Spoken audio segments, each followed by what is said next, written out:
Matteus 17, vers 1 tot 27. En na 6 dae het Jesus vir Petrus en Jakobus en Johannes, sy broer, saamgeneem en hulle op 'n hoë berg in die eensaamheid gebring, en hy het voor hulle van gedaante verander, en sy aangesig het geblink soos die son, en sy klere het wit geword soos die lig. En kyk, daar verskyn aan hulle Moses en Elia in gesprek met hom.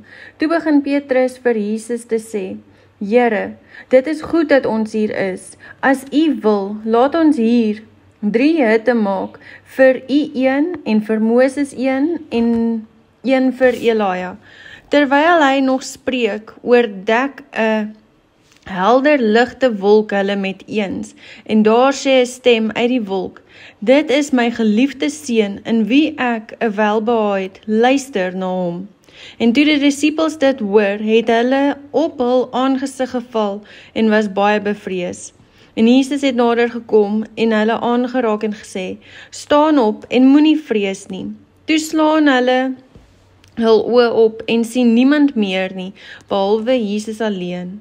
En onderwyl hulle van die berg afklim, het Jesus hulle bevel gegee en gesê: Julle moet vir niemand iets van die gesig sê, voordat die Seun van die mens uit die dode opgestaan het nie.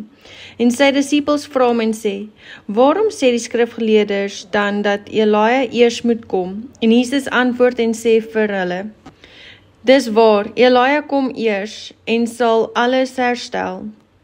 Maar ek sê vir julle dat Elia al gekom het, en hulle het hom nie erken nie, maar aan hom alles gedoen wat hulle wou. So sal die Seun van die mens ook deur hulle lei. Toe verstaan die disippels dat hy met hulle van Johannes die Doper gespreek het.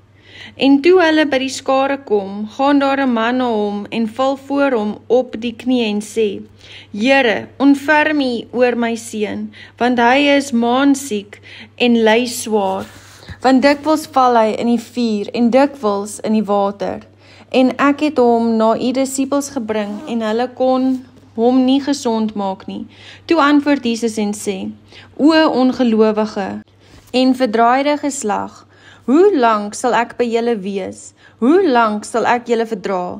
Bring hom hier vir my. Daarop bestraf Jesus hom, en die duiwel het van hom uitgegaan, en die seun het gesond geword van daardie uur af. Toe kom die disippels na Jesus afsonderlik en sê: Waarom kon ons hom nie uitdryf nie? En Jesus antwoord hulle: Deur julle ongeloof, want voorwaar ek sê vir julle, as julle geloof het soos 'n mosterdsaad, sal julle vir hierdie berg sê: Gaan weg hiervandaan daarna toe, en hy sal weggaan, en niks sal vir julle onmoontlik wees nie. Maar hierdie geslag gaan nie uit behalwe deur gebed en vas nie. En terwyl hulle in Galilea rondgaan, het Jesus vir hulle gesê: Die Seun van die mens sal oorgelewer word in die hande van die mense, en hulle sal hom doodmaak, en op die 3de dag sal hy opstaan, en hulle het baie bedroef geword. En toe hulle in Kapernaum kom, het die wat die tempelbelasting ontvang, na Petrus gegaan en gesê: Betaal julle meester nie die tempelbelasting nie? Hy antwoord: Ja. En toe hy in die huis inkom, was Jesus hom voor en sê: Wat dink jy, Simon? Van wie neem die konings van die aarde tol of belasting? Van hulle seuns of van die vreemdelinge? Petrus antwoord hom: Van die vreemdelinge. Jesus sê vir hom: Dan is die seuns vry.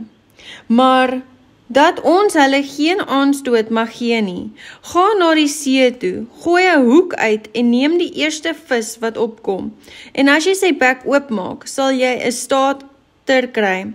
Neem dit en gee dit aan hulle vir my en vir jou.